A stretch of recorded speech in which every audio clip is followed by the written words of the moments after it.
Bismillahirrahmanirrahim. Assalamualaikum warahmatullahi wabarakatuh. Selamat Waalaikumsalam. pagi semuanya. Pada hari ini kami akan mempresentasikan hasil salah satu hasil PKPA kami, yaitu penerapan regulasi terkait PBF. Nah, kami dari kelompok 9 terdiri dari saya sendiri, Temi Wurianingrum Sesarini. Dulu ada Gracela, ada Theodosia Parmasarifaini, ada Chandra Dharma, dan ada Iqmal Arfan Rinaldi. Lalu next Bang Iqmal. Selanjutnya akan dimulai dari teman saya. Baik, terima kasih kepada moderator kami.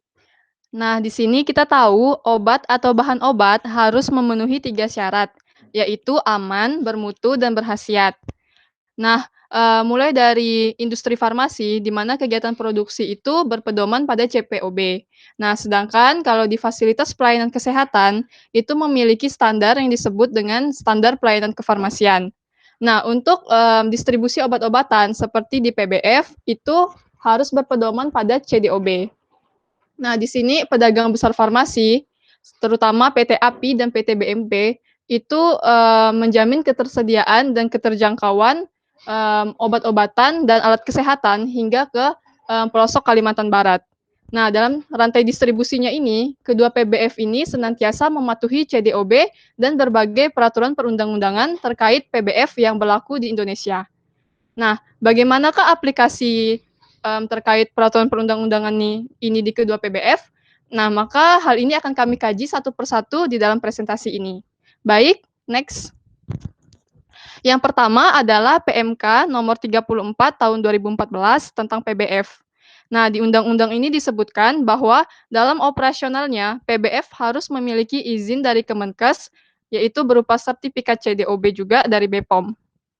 Nah, di aplikasinya PT API dan BMP itu telah memiliki izin dari Kemenkes dan sertifikat CDOB dari BPOM. Kendalanya, CDOB ini hanya berlaku selama 5 tahun. Oleh karena itu, PBF sudah harus mempersiapkan perpanjangan CDOB itu maksimal 1 tahun sebelum masa berlakunya habis. Juga PBF itu hanya bisa menyalurkan obat-obatan berdasarkan sertifikat CDOB yang ia miliki.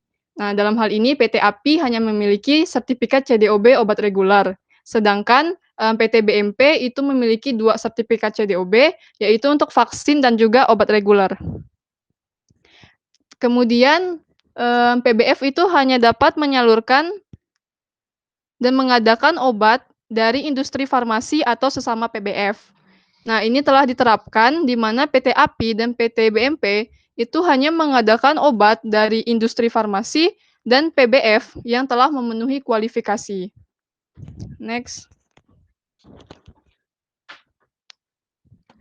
Lalu yang keempat, PBF dan PBF cabang dalam melaksanakan pengadaan harus berdasarkan SP yang ditandatangani oleh APJ dan mencantumkan SIPA. Nah, baik di PT BMP maupun PT API, ini pengadaannya sudah dihandle langsung oleh APJ-nya, kemudian pakai SP, dan harus disertai oleh tanda tangan, cap SIPA, dan cap dari PBF itu sendiri. Kemudian yang kelima, setiap PBF dan PBF cabang itu harus memiliki APJ. Nah, baik di API maupun BMP itu telah memiliki APJ yang bekerjanya full time dan langsung menghandle berbagai kegiatan seperti mulai dari pengadaan, penyimpanan, dan penyaluran obat. Kemudian yang keenam, APJ itu dilarang merangkap jabatan sebagai direksi atau pengurus PBF ataupun PBF cabang. Nah, untuk aplikasinya ini sudah sangat baik, di mana di PT BMP dan PT API itu APJ-nya memiliki posisi yang berbeda serta independen, jadi terpisah dari direksi ataupun pengurus PBF-nya. Next. Kemudian yang ketujuh, yaitu dari PMK nomor 1148 tahun 2011 tentang pedagang besar farmasi.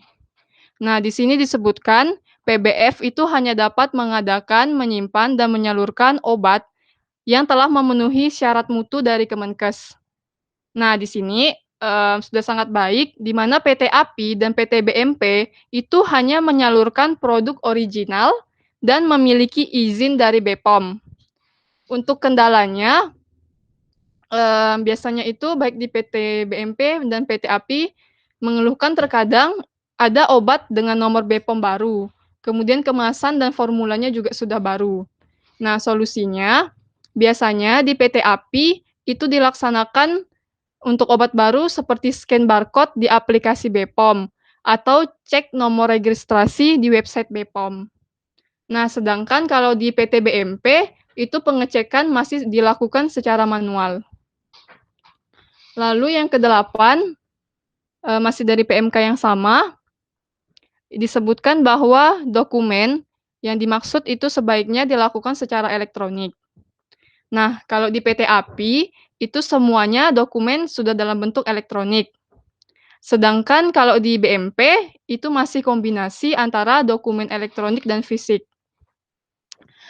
Untuk di API tidak ada kendala, kalau di BMP kendalanya itu terkadang, masih ada beberapa dokumen yang ditulis tangan, sehingga rawan terhapus dan juga hilang. Oleh karena itu solusinya, harusnya ada kayak pengarsipan atau dokumen cadangan, sehingga bisa membackup data yang hilang. Kemudian yang kesembilan, setiap PBF itu dilarang menjual obat atau bahan obat secara eceran. Nah, baik di PT API maupun PT BMP, ini minimal order obat itu adalah 1 box, dan kalau di BMP lebih spesifik lagi, dia mensyaratkan minimal transaksi itu 100.000, barulah bisa dibukakan faktur. Kemudian yang ke-10, PBF itu dilarang untuk menerima atau melayani resep dokter. Nah, baik di PT API maupun PT BMP, itu tidak pernah menerima resep dokter untuk melakukan pelayanan. Nah, jadi PT API hanya menyalurkan ke fasilitas pelayanan kesehatan yang resmi dan sudah terkualifikasi. Next. Lalu, masih dari PMK yang sama, di sini disebutkan ya, PBF itu hanya bisa menyalurkan ke fasilitas pelayanan kesehatan yang telah sesuai dengan ketentuan perundang-undangan. Nah, di sini PT API dan PT BMP hanya menyalurkan obat ke apotik, IVRS, puskesmas, klinik, atau toko obat yang telah memenuhi kualifikasi pemasok, yaitu ada izin operasionalnya dari Dinkes, ada KTP PSA, KTP dan SIPA APJ, APING dan TTK-nya, kemudian harus ada surat delegasi bila APJ berhalangan hadir, dan MPWP. Nah, untuk kendala, itu terkadang adanya kendala terkait keabsahan kualifikasi pemasok. Oleh karena itu, biasanya apoteker akan melakukan cross-check kualifikasi ini dengan cara kayak menghubungi Dinkes atau BPOM terkait keabsahan data-data Fasiankes. Kemudian yang ke-12, untuk memenuhi kebutuhan pemerintah, PBF juga boleh menyalurkan obat ke instansi pemerintah.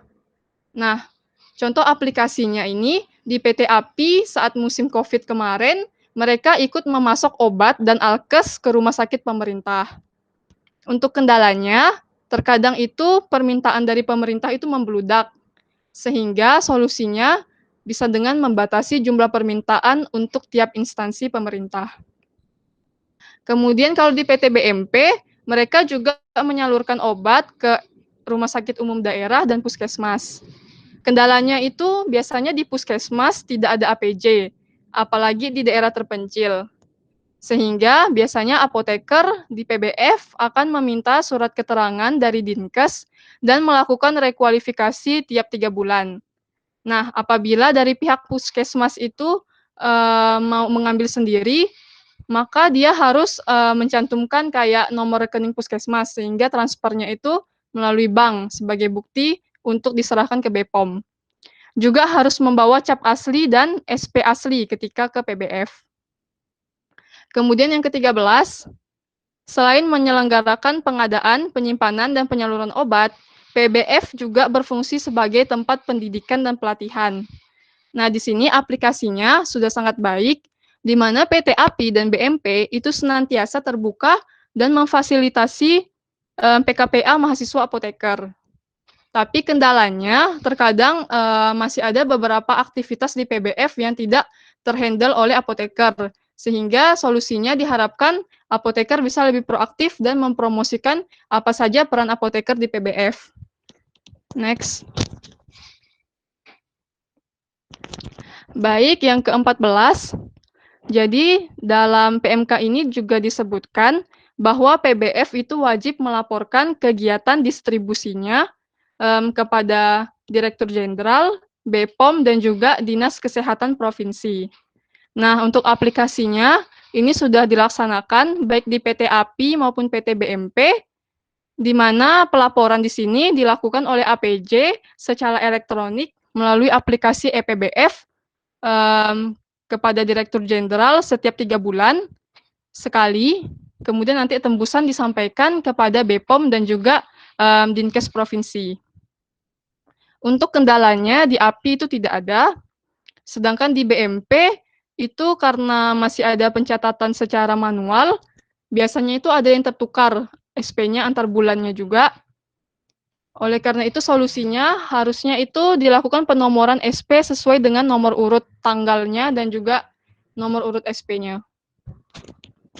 Lalu yang ke-15, PBF itu boleh melakukan penambahan gudang atau perubahan gudang. Nah, PT API saat ini tengah melakukan pembangunan gudang tambahan di lokasi yang sama dengan gudang utama.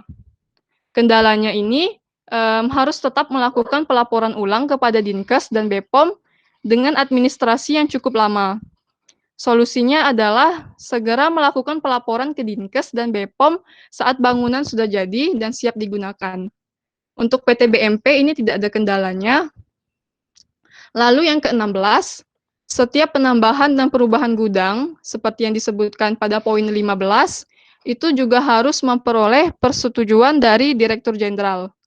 Nah, aplikasinya di PT API, ini permohonan izin gudang tambahan diajukan setelah proses pembangunannya selesai. Nah, kendalanya, gudang itu harus digunakan sesegera mungkin.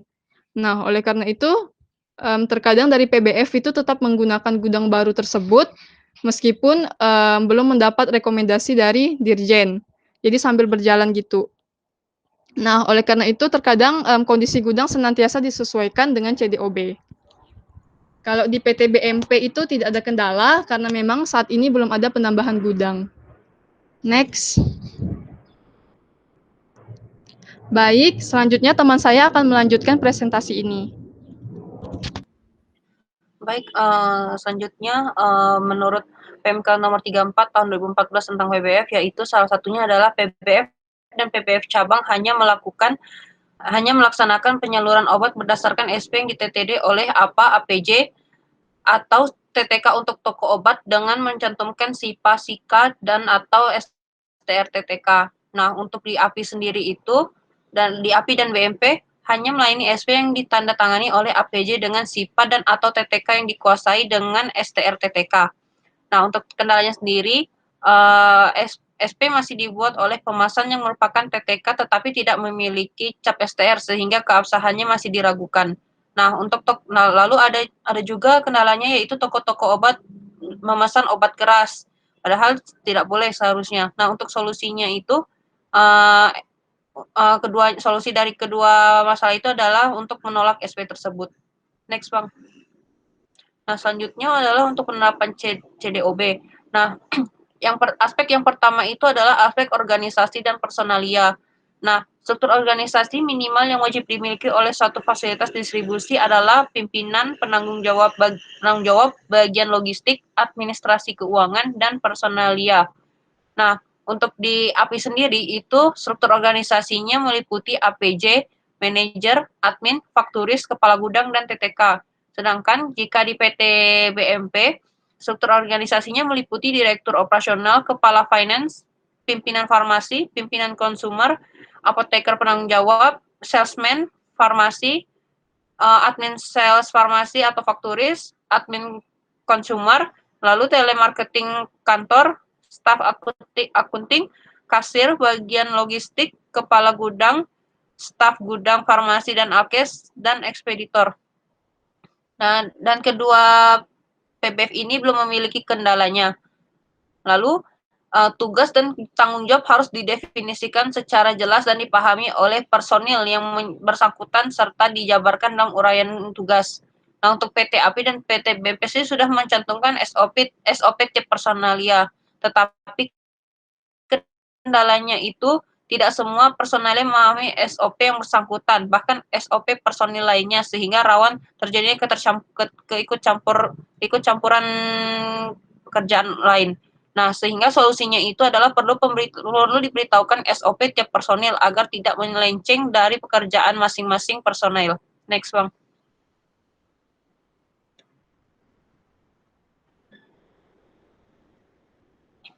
Lalu aspek selanjutnya adalah aspek personalia. Nah, personil tidak akan menawarkan atau menerima suap atau melakukan hal-hal yang dapat mempengaruhi mutu pelayanan atau integritas obat dan atau bahan obat. Nah, kalau di personil gudang di PT API dan PT BMP adalah orang yang dapat dipercaya, berintegritas, dan dapat menjaga kerahasiaan, serta tidak adanya konflik kepentingan. Untuk kendalanya belum ada sejauh ini. Lalu lanjutnya evaluasi berkala dilakukan secara rutin, misalnya setiap 6 bulan sekali atau sesuai dengan kebutuhan masing-masing fasilitas distribusi. Untuk PT API sendiri, evaluasi dilakukan setiap sebulan sekali dan dapat juga saat adanya komplain dari pelanggan. Kendala untuk di API sendiri itu biasanya sering adanya misinformasi dan stok obat atau alkes. Nah, untuk mengatasi kendala tersebut, perlu dilakukan pengecekan ulang melalui faktur atau riwayat SP. Nah, untuk PT BMP sendiri, evaluasinya itu dilakukan tiap 3 bulan sekali dan saat ada komplain dari pelanggan dan belum adanya kendala. Lalu yang selanjutnya, kontrol akses yang memadai dapat berupa pemakaian identitas tertentu untuk personil yang berwenang, misalnya pakaian kerja, penggunaan warna tali, dan atau kartu pengenal yang berbeda. Nah, untuk di API sendiri, tidak memiliki identitas khusus untuk tiap personilnya, sehingga kendala itu dikarenakan jumlah pegawai yang relatif banyak dan menghemat biaya operasional. Nah, solusinya itu adalah penandaan khusus tiap personil, minimal kartu identitas pegawai dan seragam. Nah, kalau untuk di aplikasi di PT BMP itu memiliki seragam yang dipakai setiap hari Sabtu dan akses dibatasi oleh Satpam 24 jam. Dan belum ada kendala sampai sekarang. Next. Lalu aspek selanjutnya itu aspek operasional. Harus tersedia prosedur yang mewajibkan bahwa pengadaan obat harus didapatkan dari sumber yang sah dan dapat menjamin keaslian dan obat dan atau bahan obat. Nah, untuk di PT API dan BMP itu sendiri senantiasa melakukan kualifikasi pemasok dan selalu diupdate setiap sebulan sekali. Nah, untuk kendalanya itu seperti tadi, data keabsahan pemasok memiliki batas masa berlaku. Jadi solusinya harus dilakukan rekualifikasi per 3 bulan sekali. Lalu selanjutnya ada APJ harus memenuhi tanggung jawabnya bertugas pernah waktu dan memenuhi ketentuan perundang-undang. Nah, untuk APJ di PT API dan BMP itu sendiri sudah bekerja penuh waktu selama jam operasional PBF, memiliki SIPA dan bersertifikat CDOB, dan belum ada kendalanya sama sekali. Lalu harus ada prosedur tertulis tentang keselamatan dan kesehatan kerja dan lingkungan atau K3L. Nah, untuk PT API sudah menempelkan informasi terkait K3L di sekitar area kerja. Nah, untuk PT BMP saat ini memasang label wajib pakai masker. Nah, kalau kendalanya di API tidak ditemukan, tapi kalau di BMP, karena PT BMP sedang melakukan renovasi gedung sehingga K3L ini tidak terlihat. Lalu solusinya adalah memasang kembali peringatan K3L saat renovasi selesai. Next. Selanjutnya akan dibahas oleh teman saya.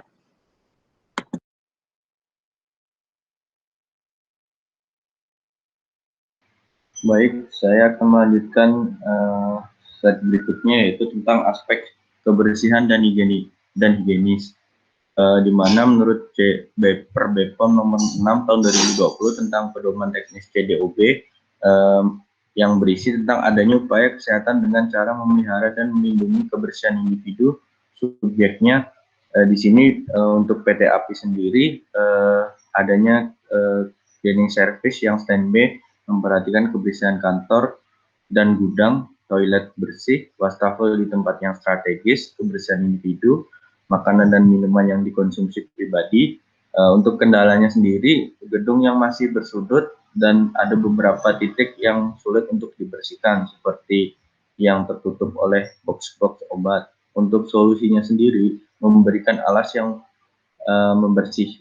memberikan jarak antara box dan lantai, serta dapat dijangkau saat dibersihkan. Untuk PT BMP sendiri, cleaning service ada setiap hari dan dibersihkan antara kantor, gudang obat, toilet, wastafel, dan lingkungan di PPF, serta individu saling menjaga kebersihan makanan dan minuman. Untuk kendalanya sendiri di BMP yaitu ada beberapa titik di gudang obat terutama alkes di bagian lantai 2 dan bawah palet yang susah untuk dibersihkan. Untuk solusinya sendiri PT BMP melakukan pelapisan palet dengan kardus agar kotoran dan debu gampang untuk dibersihkan dan mengantisipasi obat atau kosmetik jatuh ke dalam lorong-lorong di palet tersebut dan memberikan jarak untuk penyusunan obat atau box-box kosmetik dan tidak menyentuh dinding agar tidak lembab. Next, untuk berikutnya yaitu aspek kebersihan dan higienis nomor 10 yaitu direkomendasikan untuk menyediakan loker karyawan. Untuk PT API sendiri tidak ada loker, hanya berupa meja terbuka untuk menyimpan tas di ruangan yang dilewati semua orang. Untuk kendalanya sendiri, keterbatasan ruang untuk menyimpan loker. Untuk solusinya sendiri, pengaturan kembali untuk beberapa box yang memakan cukup banyak ruangan, sehingga dapat diletakkan loker untuk pegawai. Untuk PT BMP sendiri diaplikasikan tidak adanya loker juga, karyawan meletakkan tas di laci area kerjanya saja. Untuk kendala sendiri, belum adanya persetujuan dari direktur. Untuk solusinya pembuatan dinding dengan space tertentu. Untuk APD atau alat pelindung diri, untuk PT API sendiri, pegawainya memakai masker medis dan pakaian biasa saja. Untuk kendalanya keterbatasan APD di PT API. Untuk solusinya membekali personil dengan APD yang memadai, seperti helm, sarung tangan, dan sepatu boots. Untuk PT BMP sendiri, telah menyediakan beberapa alat pelindung diri seperti kacamata, sepatu safety, helm, namun tidak digunakan oleh karyawan setiap hari. Kendalanya keterbatasan wawasan karyawan dalam memakai APD. Ini kita perlu melakukan solusi yaitu edukasi pentingnya keselamatan kerja agar karyawan tertarik untuk membacanya, melihatnya, kemudian memakainya. Untuk berikutnya yaitu adanya pelatihan dasar dan pelatihan lanjutan bagi personel. Untuk PT API dan BMP sendiri sejauh ini hanya dilaksanakan pelatihan dasar saat awal penerimaan pegawai saja. Kemudian kendala dari kedua PT PBF ini yaitu terbatasnya tenaga pelatihan untuk pelatihan karyawan baru. Makanya untuk solusi perlu penambahan bagian HRD yang terstruktur di organisasi perusahaan. Next. Untuk selanjutnya yaitu aspek bangunan, di mana lokasi bangunan harus bebas banjir dan kondisi cuaca ekstrim dan bahaya alami lainnya. Untuk PT API sendiri, bangunan memiliki jalan endakan yang tinggi, dilapisi semen permanen untuk mencegah terjadinya banjir. Untuk kendalanya dan solusinya juga belum ada. Untuk PT BMP sendiri, adanya beberapa gorong-gorong yang menghubungkan tiap gedung di jalan utama. Kendalanya gorong-gorong tersebut biasanya sumbat karena penumpukan pasir atau tanah. Solusinya sendiri adalah membersihkan gorong-gorong tersebut. Untuk aspek selanjutnya yaitu bangunan tempat penyimpanan harus memenuhi syarat keamanan dan higienis dan lingkungan. Untuk PT API dan PT BNP sendiri sama, bangunan menggunakan bahan yang kuat, yaitu rangka beton dan mudah dibersihkan. Lantainya juga dilapisi oleh keramik dengan kualitas granit. Untuk pintu gudangnya sendiri dengan kunci manual dilengkapi dengan sistem card dan PIN dan hanya dibuka pada jam kerja saja. Dan untuk PT BNP sendiri kunci gudang itu akan disimpan di center kunci di dekat satpam dan dijaga satpam. Untuk langit-langit bersih, yang ketiga yaitu langit-langit bersih tidak bocor, yaitu dilapisi dengan plafon PVC kualitas super. Untuk ventilasinya sendiri didesain khusus untuk mencegah masuknya serangga dan hama. Untuk kendala dan solusinya sejauh ini belum ada. Next. Untuk yang kelima, aspek bangunan yaitu ruang penyimpanan obat terpisah dengan ruang lainnya, di mana PT API sendiri memiliki ruangan terpisah berdasarkan jenis bentuk sediaan serta suhu dan kelembaban sediaan. Untuk kendalanya sendiri, beberapa obat yang memiliki logo berbeda masih dijadikan satu ruangan. Untuk solusinya, penambahan ruangan atau sekat menyesuaikan logo jenis sediaan. Untuk PT BNP sendiri memiliki 4 ruangan yang terpisah berdasarkan jenis obat, kosmetik, alkes, dan barang baru datang dari pemasok. Untuk kendalanya sendiri, untuk alkes dan obat CCP biasanya masih dijadikan satu tempat atau satu kulkas karena jumlahnya yang di stok itu tidak terlalu banyak sehingga tidak perlu memakan tempat dan kulkas sendiri. Kalau untuk solusinya sih dari APJ-nya Bang Hendri sudah melakukan pengajuan proposan pembelian kulkas baru kepada direktur, kan tetapi belum di-ACC oleh direktur tersebut. Next, untuk bangunan sendiri, penyimpanan untuk obat dan bahan obat yang diduga palsu, yang dikembalikan, yang ditolak, yang akan dimusnahkan, yang ditarik, dan yang kadaluarsa dapat pada area yang sama disertai label yang jelas. Untuk masing-masing kategori ini, untuk kedua PT ini dilakukannya di area yang sama. Untuk obat diduga palsu, ada lemari khusus yang sudah dibeli dan kuncinya dipegang oleh PJ. Untuk obat ED atau rusak, ada ruangan khusus yang selalu terkunci dan kuncinya dipegang APG. Untuk kendalanya sendiri, kunci yang tidak terlepas dari pintu, kunci gudang yang masih dapat terlihat oleh beberapa personalnya selain APG. Untuk solusinya, meletakkan kunci di tempat yang terlihat dengan mudah oleh setiap personalia. Untuk persyaratan parameter suhu sesuai dengan penandaan obat atau bahan obat, untuk PT API dan BNP sendiri ini selalu memantau suhu setiap hari pada pagi hari dan sore hari sesuai jenis obat. Suhu ruangan berkisar 15-30 derajat Celcius. Kalau untuk obat-obat tertentu seperti CCP, suhunya harus dijaga yaitu 2-8 derajat Celcius. Untuk kendalanya sendiri, jika terjadi pemadaman listrik membuat suhu menjadi tidak stabil. Untuk solusinya segera mencari sumber tenaga pengganti agar suhu tetap terjaga.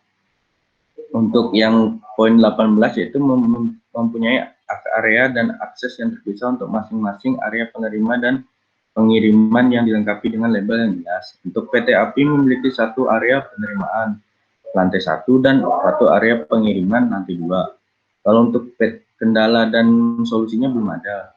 Untuk PT BNP sendiri memiliki gedung penerimaan dan pengiriman yang berbeda dan dihubungkan oleh satu lorong utama. Untuk kendala dan solusi juga belum ada. Untuk selanjutnya yaitu kalibrasi dan sistem komputerisasi. Untuk pelaksanaan kalibrasi, peralatan didokumentasikan dan dapat dibuktikan masa berlaku kalibrasinya. Kalibrasi dilakukan secara internal melalui pihak ketiga. Untuk PT API sendiri, kalibrasi alat dilakukan 6 bulan sekali oleh pihak ketiga dan dibuktikan oleh sertifikat kalibrasi. Untuk kendala dan solusinya juga belum pernah ada. Kalau untuk PT BNP sendiri, kalibrasi alat dilakukan 1 bulan sekali oleh pihak ketiga dan dibuktikan oleh sertifikat kalibrasi. Untuk kendala dan solusi juga belum ada. Untuk sistem komputer dilengkapi dengan nama pengguna, password, dan spesifikasi untuk masing-masing personil, serta perangkat penyimpanan backup data harus disimpan di lokasi yang aman ketika terjadi keadaan yang tidak diinginkan. Untuk PT API dan BMP sendiri tersistematis oleh komputer, di mana selalu diberikan password tiap komputer untuk mencegah kebocoran data. Untuk kendalanya sendiri, biasa komputer di tiap personalnya masih bisa diakses oleh personilnya yang lain. Untuk itu solusinya melakukan pergantian password setiap setelah komputer digunakan oleh personelnya yang berbeda. Selanjutnya akan dilanjutkan oleh teman saya,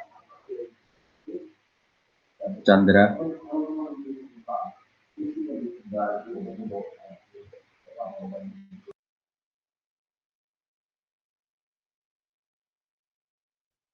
Oke, terima kasih Iqmal. Saya akan menjelaskan untuk bagian slide selanjutnya.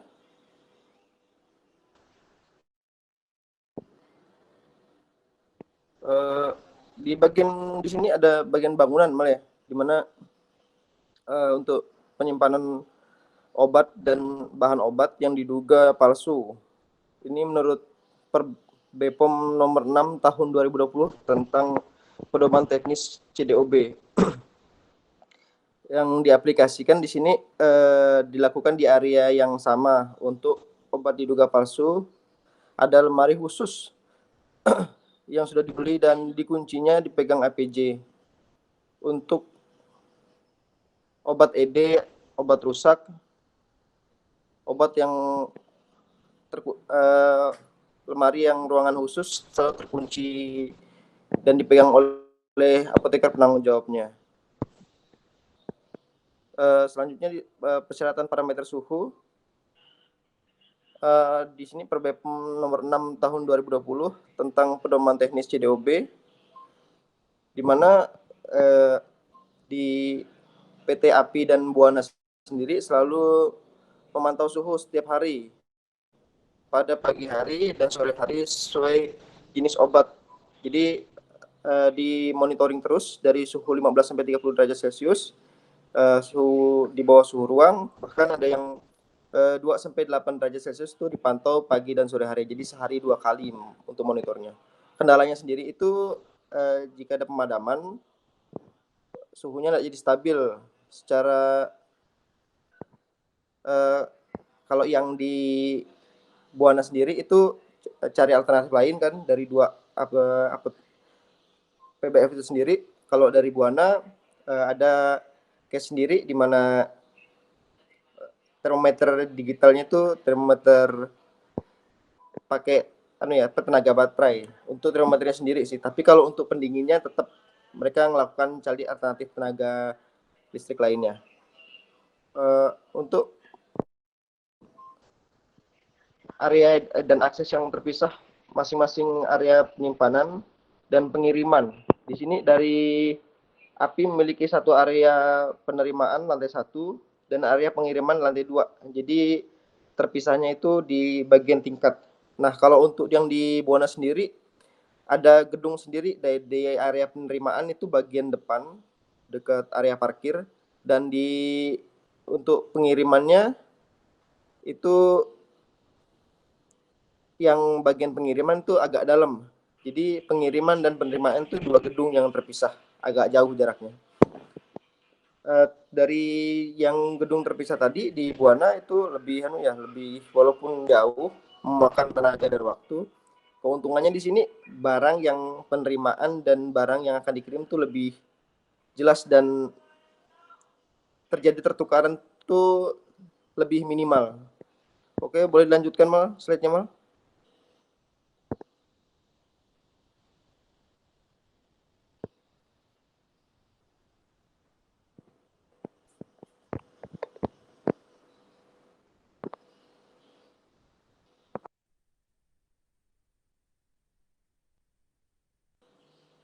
Halo, Mal?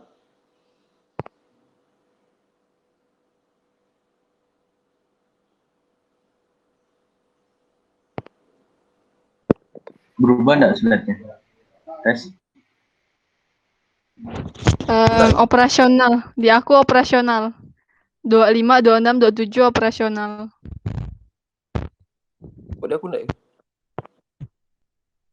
Eh, buka PowerPoint filenya ya, Bang, file PowerPoint.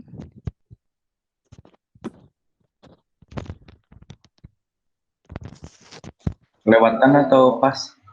Di kita jalan, Bang, di Alo tuh nyendat filenya. Oh, Tunggu.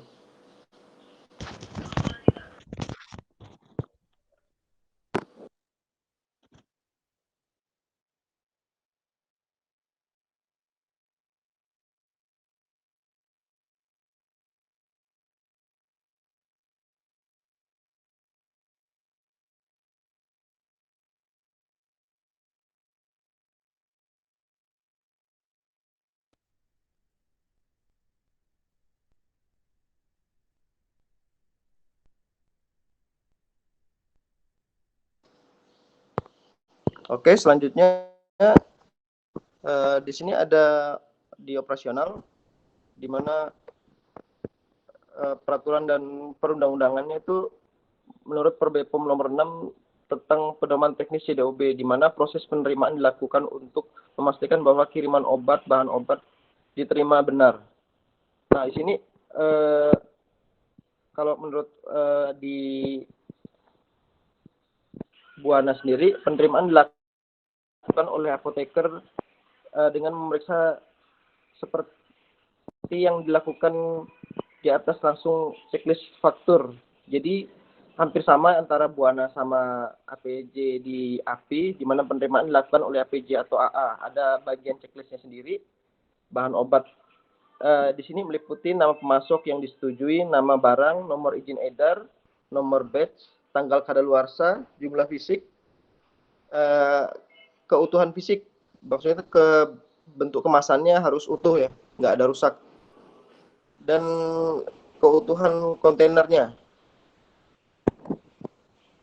Selanjutnya itu ada kondisi penyimpanan untuk obat yang harus sesuai dengan rekomendasi instruksi, di mana Perbepom nomor 6 tahun 2020 tentang pedoman teknis CDOB. API dan Buana ini memiliki mekanisme yang sama, di mana penyimpanan obat sesuai dengan sarana rekomendasi dari industri yang memproduksi obat. Untuk poli besar dilakukan atas pelet, tidak menyentuh dinding dan langit-langit. Ada tumpukan maksimum untuk box. Di sini fungsinya tumpukan maksimum tuh biar nggak tekanannya itu nggak berlebihan, karena ada tulisan misalnya maksimal penyimpanan berapa banyak gitu. Itu ada hitungan mereka sendiri. Tujuannya apa? Biar yang paling bawah tuh nggak rusak kemasannya. Nah, untuk box kecil diletakkan di rak dengan jarak antara obat 1 sampai 2 cm. Untuk kendala dan solusinya itu nggak ada. Oke, selanjutnya di Perbepom nomor 6 tahun 2020 tentang pedoman teknis COB, di mana harus diambil langkah-langkah untuk memastikan rotasi stok sesuai dengan tanggal kadaluarsa obat. Nah, di sini APJ dan Buana sama sudah menerapkan sistem FIFO, first expired, first out. Untuk kendalanya sendiri itu nggak ada. Oke, boleh dilanjutkan, Mal?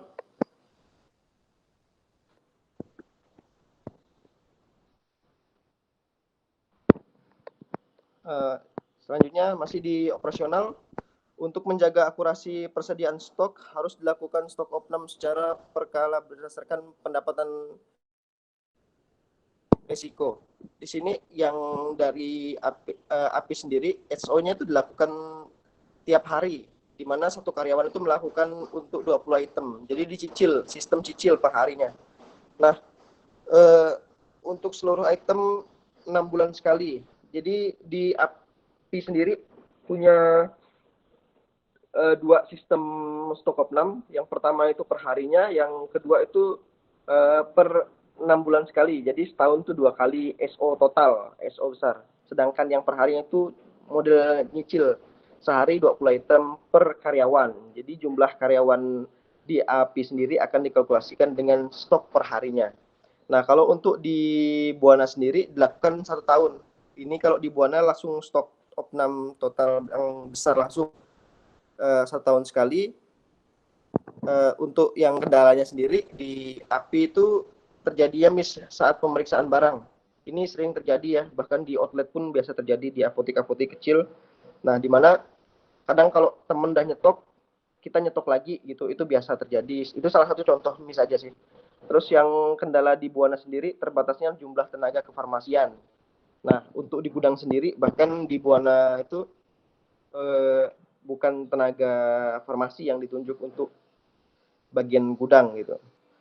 Solusinya sendiri untuk API ini pemeriksaan pengeluaran barang tiap hari. Sedangkan di Buana menambah asisten apoteker, jadi menambah tenaga kerja di PBF Buana itu. Selanjutnya ada pengiriman harus dilakukan langsung ke alamat yang tertera dokumen. Pengiriman harus diserahkan langsung ke APJ, TTK sebagai penerimaan obat. Nah, di sini API dan Buana sama. Penerimaannya membutuhkan tanda tangan, nama jelas, SIPA atau SIP TTK, dan stempel sarana pada SPF, PB atau faktur penerimaan barangnya. Nah, untuk kendala sendiri, penerimaannya merupakan APJ, tapi yang menandatanganin faktur TTK yang tidak memiliki SIP TTK. Ini umum sih terjadi. Jadi si tenaga teknis kefarmasian itu atau tenaga farmasi di setempatnya itu niru tanda tangan APJ-nya gitu. Solusi sendiri itu koordinasi dengan APJ, menerima barang dan masih diizinkan bila bukan prekursor atau OT. Ini untuk obat-obat reguler biasanya sih masih diperbolehkan gitu. Perwakilan. Nah, terus inspeksi diri harus dilakukan dalam rangka memantau pelaksanaan dan kepatuhan terhadap pemenuhan CDOB. Jadi untuk API sendiri dilakukan direksi dan supervisor. Dilakukannya ini 6 bulan sekali. Jadi setahun tuh ada 2 kali. Pas stok opnam besar di API.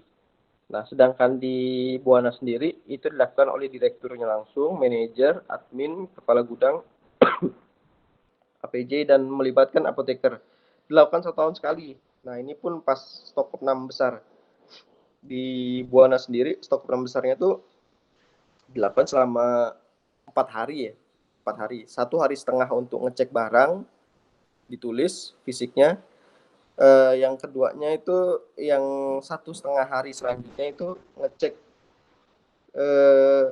nyocokkan dengan fisik, dan sehari setelahnya itu ngecek barang yang plus atau minus gitu sih sistemnya. Jadi stok opnam per tahun setahun sekali dilakukan selama 4 hari, berlangsung selama 4 hari. Untuk kendalanya sendiri, sulitnya mengatur jadwal dengan direktur sekaligus pemilik PT Buana, sibuk. Terus solusinya sendiri membuat komitmen jadwal yang harus dipatuhi setiap orang yang terlibat. Oke, boleh dilanjutkan slide-nya, Mal?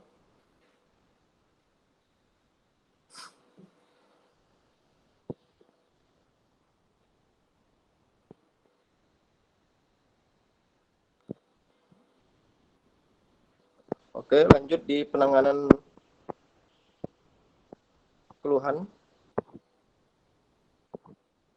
Penanganan keluhan di sini di mana keluhan tentang kualitas obat harus diberitahukan segera mungkin kepada industri farmasi pemegang izin edar. Untuk API dan Buana itu sama, sudah mempersiapkan formulir komplain. Kalau yang di Buana langsung ke apoteker penanggung jawabnya ya, sama kayak si API sih. Langsung ke apoteker penanggung jawabnya, memastikan mutu produk baik. Tidak hanya mutu produk yang baik, di sini juga memastikan pelayanan dari distributor itu baik gitu sih. Dari komplain kan nggak hanya komplain masalah produk, dia juga ada komplain yang non produk itu untuk komplain-komplain masalah pelayanan atau ya masuk pelayanan juga sih. waktu pengiriman tuh masuk pelayanan juga. Nah, selanjutnya untuk fasilitas distribusi dan industri farmasi harus bertanggung jawab untuk memastikan bahwa proses pengambilan obat tidak memungkinkan masuknya obat palsu ke dalam rantai distribusi. Nah, untuk API dan Buana ini sama menerapkan kebijaksanaan retur obat karena kesalahan pengiriman harus disertai SPB dalam kemasan asli dan kondisi tersegel. ED dan batch-nya itu sesuai dengan SPB. Untuk kendala dan solusi nggak ada. Selanjutnya ada area penyimpanan obat. Pada kontainer pengiriman hendaknya mempertimbangkan risiko keamanan produk, harusnya obat-obat yang berpotensi disalahgunakan. Nah, untuk API dan Buana memiliki kendaraan bermotor kontainer yang selalu dilengkapi kunci gembok. Ini fasilitas keamanan ya. Untuk kendaraan mobil yang dipakai adalah mobil khusus barang. Nah, untuk kendalanya, kendaraan mengalami teknis jalanan. Teknis di jalan ini maksudnya dari kendaraannya ya, entah dari kendaraannya belum servis, mogok atau semacamnya gitu. Nah, untuk solusinya sendiri ya pasti merawat kendaraan atau fasilitas transportasinya tadi, entah servis, ganti oli, itu standarnya sih. Oke, boleh dilanjutkan Mas slide-nya?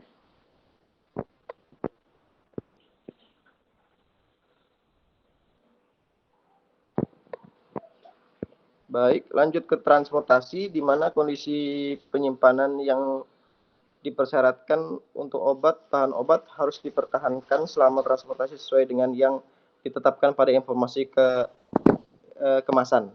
Jadi untuk API sendiri itu memiliki termometer yang di tiap kontainernya atau mobil selalu dipantau suhunya. Nah, untuk di Buana sendiri memiliki jumlah di Buana itu memiliki termometer seperti API juga untuk transportasi. Untuk yang vaksin itu disertai jelly S dan box styrofoam. Jadi untuk menjaga agar nggak mudah cair ya jelly S-nya. Untuk kendalanya sendiri di Buana, jumlah jelly S-nya yang berbeda tiap rute pengiriman. Ini teknis masalah jumlah jelly S yang digunakan berapa banyak dan mekanisme penggunaan jelly S untuk di perjalanan itu berapa banyak. Soalnya setahu saya kalau jelly S itu untuk satu itu tahan paling enggak 3 jam. 3 jam sampai 6 jam untuk jaga suhu. Itu dalam bentuk yang masih beku gitu kan. Kalau udah cair pasti kualitas suhunya bakal turun. Solusinya yang tadi melakukan validasi jumlah jelly S. Selanjutnya ada pengemudi pengiriman termasuk pengemudi kontak harus dilatih CDOB. Nah, di sini supir dan pengemudi motor di API dan Buana itu sama. Personel khusus berbeda dengan sales. Dilatih untuk kendala dan solusinya nggak ada. Terus selanjutnya jika transportasi disubkontrakkan, pihak ketiga kontrak harus mencakup persyaratan. Untuk mengirim luar kota menggunakan jasa khusus, harus ekspedisi khusus obat yang lebih mahal di sini untuk kendalanya. Jadi kalau untuk yang kendala itu sendiri perlu biaya lebih besar untuk yang ekspedisi khusus, dikarenakan mereka kan udah terlatih nih. Kalau untuk yang pengiriman khusus, jadi mereka berani bayar harga mahal tapi sesuai kualitasnya. Solusinya pembayaran jasa ekspedisi dilakukan secara kolektif dalam tempo 1 bulan untuk mendapatkan harga khusus. Ini kayak dapat diskon gitu. Jadi kalau penggunaan sebulan ada berapa kali transportasi pengiriman, mereka dapat harga khusus gitu. Jadi dari kedua pihak tuh diuntungkan. Oke, next Mal, slide-nya.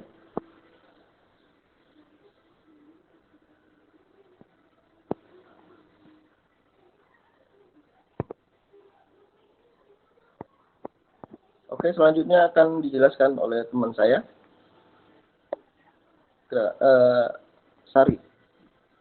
Sari, dipersilakan Sari. Ya, terima kasih Bang Chandra. Untuk bagian dokumentasi juga sesuai dengan Perbepom nomor 6 tahun 2020 tentang pedoman teknis CDOB. Yang pertama, dokumentasi meliputi dokumen pengadaan, penyimpanan, penyaluran, dan transaksi keuangan harus disimpan selama minimal 3 tahun.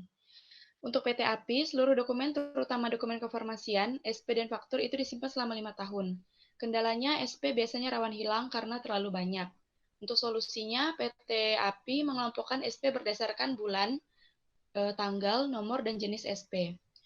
Seluruh dokumen, terutama dokumen kefarmasian, itu disimpan selama 3 tahun. Untuk kendalanya sama seperti SP ya, rawan hilang, dan solusinya itu dikelompokkan berdasarkan bulan, tanggal, nomor, dan jenis SP. SP secara elektronik dalam rangka pengadaan harus memenuhi ketentuan. Itu juga sesuai dengan Perbepom. Untuk PT API dan PT BMP itu yang pertama mencantumkan nama sarana sesuai nomor izin dan alamat lengkap. Yang kedua mencantumkan tanda tangan dan SIPA APJ, sarana dan stempel sarana. Ketiga mencantumkan nama PBF dan alamat lengkap. Keempat mencantumkan nama, bentuk, kekuatan sediaan, jumlah dalam angka dan huruf, dan isi kemasan obat yang dipesan. Kelima, mencantumkan nomor SP, nama kuota dan tanggal penulisan SP. Yang keenam, sistem elektronik harus bisa menjamin otoritas penggunaan oleh APJ. Untuk kendala di PT API dan di PT BMP, yaitu SP elektronik harus tetap dicetak sebagai bukti fisik dan arsip. Namun kebanyakan customer relasi mengirim dalam bentuk foto di WhatsApp. Jadi solusinya yaitu SP sebaiknya dikirim dalam bentuk fax ataupun dapat dititip ke supir saat mengantar barang. Maksimal itu 7 hari untuk dalam kota dan maksimal untuk luar kota itu 14 hari. Next. Masih di bagian aspek dokumentasi. SP dapat menggunakan sistem manual dan dibuat sesuai ketentuan. Itu sudah diterapkan ya di PT API dan BMP. Yang pertama asli dan dibuat SP asli dan dibuat 4 rangkap, kemudian ditandatangani oleh APJ dan dilengkapi SIPA dan stempel sarana. Ketiga mencantumkan nomor izin sarana, keempat mencantumkan nama PBF dan alamat lengkap, kelima mencantumkan nama, bentuk, kekuatan, sediaan, jumlah dalam angka dan huruf, dan isi kemasan obat yang akan dipesan. Yang keenam mencantumkan nomor SP, nama dan kota, serta tanggal penulisan SP. Untuk kendala itu belum ditemukan. Untuk surat pesanan narkotika, psikotropika, dan prekursor, format mengikuti ketentuan perundangan-undangan sesuai Perbepom nomor 6 tahun 2020 tentang pedoman teknis CDOB. Dalam hal ini, PT API dan PT BMP hanya mendistribusikan prekursor farmasi dan SP yang dibuat telah sesuai dengan format perundang-undangan.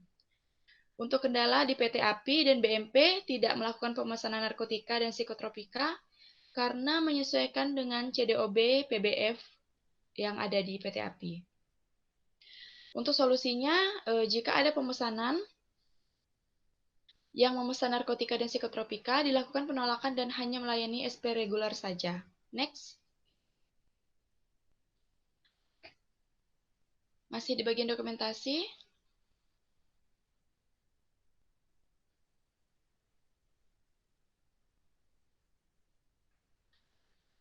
Untuk dokumen penyimpanan meliputi kartu stok dan atau sistem pencatatan mutasi obat atau bahan obat secara elektronik.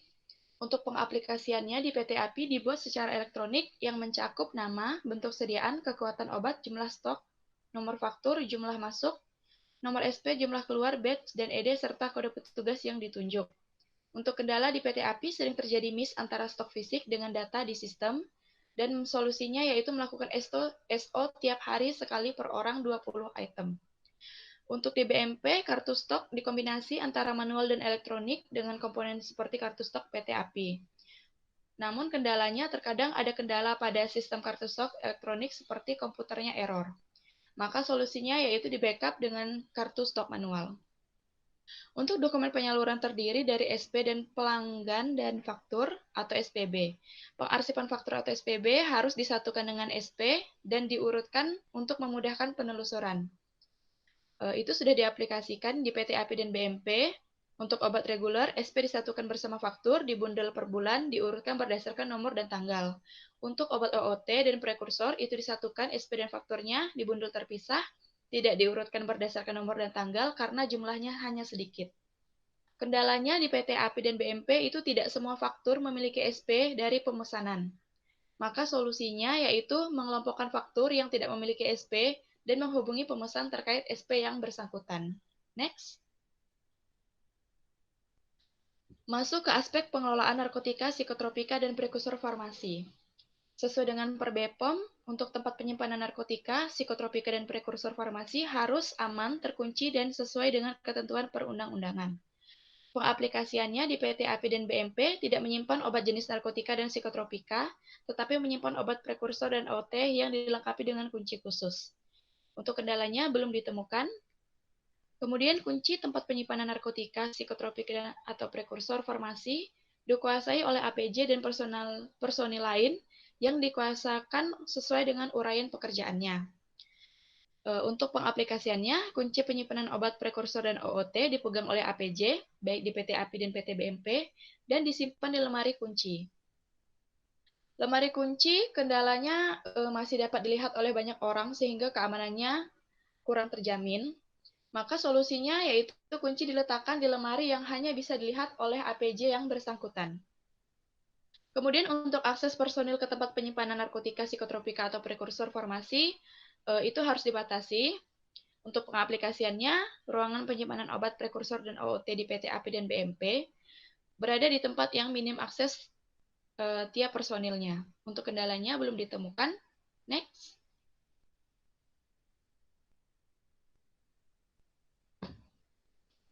Untuk fasilitas distribusi, harus memastikan penyaluran psikotropika atau prekursor farmasi ke fasilitas industri, fasilitas distribusi lain, apotik, rumah sakit, klinik, dan puskesmas yang memiliki kewenangan memproduksi, menyalurkan, atau menyerahkan psikotropika atau prekursor farmasi sesuai dengan ketentuan perundang-undang. Untuk aplikasinya di PT API dan PT BMP menyalurkan prekursor farmasi kepada sarana relasi yang memenuhi persyaratan kualifikasi pelanggan serta memiliki akun SIPNAP. Di PT API dan PT BMP tidak menyalurkan prekursor farmasi ke puskesmas dan dinkes. Untuk kendalanya di PT API dan BMP masih ada beberapa relasi yang meminta obat prekursor tetapi belum memenuhi syarat SIPNAP. Maka solusinya yaitu melakukan penolakan sampai izin SIPNAP-nya terpenuhi. Untuk bagian surat pemesanan manual asli harus diterima oleh pemasok selambat-lambatnya 7 hari setelah pemberitahuan secara elektronik. Itu sudah diaplikasikan di PT API dan BMP. Untuk sarana pelayanan kefarmasian di luar kota, perjalanan bolak-balik dapat memakan waktu lebih dari 1 minggu. Kendalanya yaitu sulit terpantau SP dari luar kota karena sulitnya akses ke tempat tujuan dengan jarak yang jauh ya. Kemudian solusinya itu memberikan batas waktu yang menyesuaikan dengan tempat tujuan dengan maksimal 2 minggu. Kemudian untuk penerimaan narkotika psikotropika prekursor farmasi harus dilakukan APJ. Kemudian dibubuhi tanda tangan dan stempel di PBF itu sendiri. Itu sudah diaplikasikan di PT API dan BMP ya. Penerimaan dilakukan oleh apoteker penanggung jawab masing-masing. Untuk di API yaitu Apoteker Cipta Yuni Eka Wijaya, S-Farm, dan untuk di PT BMP yaitu dilakukan oleh Apoteker Henry Wijaya, Sarjana Farmasi. Untuk kendalanya, apabila APJ sedang cuti, maka penerimaan tidak dapat dilaksanakan. Solusinya yaitu membuat surat delegasi penerimaan kepada asisten apoteker atau menunda penerimaan ke hari berikutnya. Next. Baik, kesimpulan dari presentasi ini. Yang pertama, untuk PT Buana Medistra Farma dan PT Agung Parmindo, Indonesia secara keseluruhan telah melaksanakan hampir semua kegiatan di PBF sesuai dengan peraturan perundang-undangan yang berlaku. Kedua, segala bentuk kendala yang terjadi di PT Buana Medistra Farma dan PT Agung Parmindo Indonesia masih dalam batas wajar yang dapat dikoordinir. Dan ketiga, solusi yang dilakukan sudah ada beberapa yang diterapkan di PT BMP dan PT API. Sekian presentasi dari kelompok ini.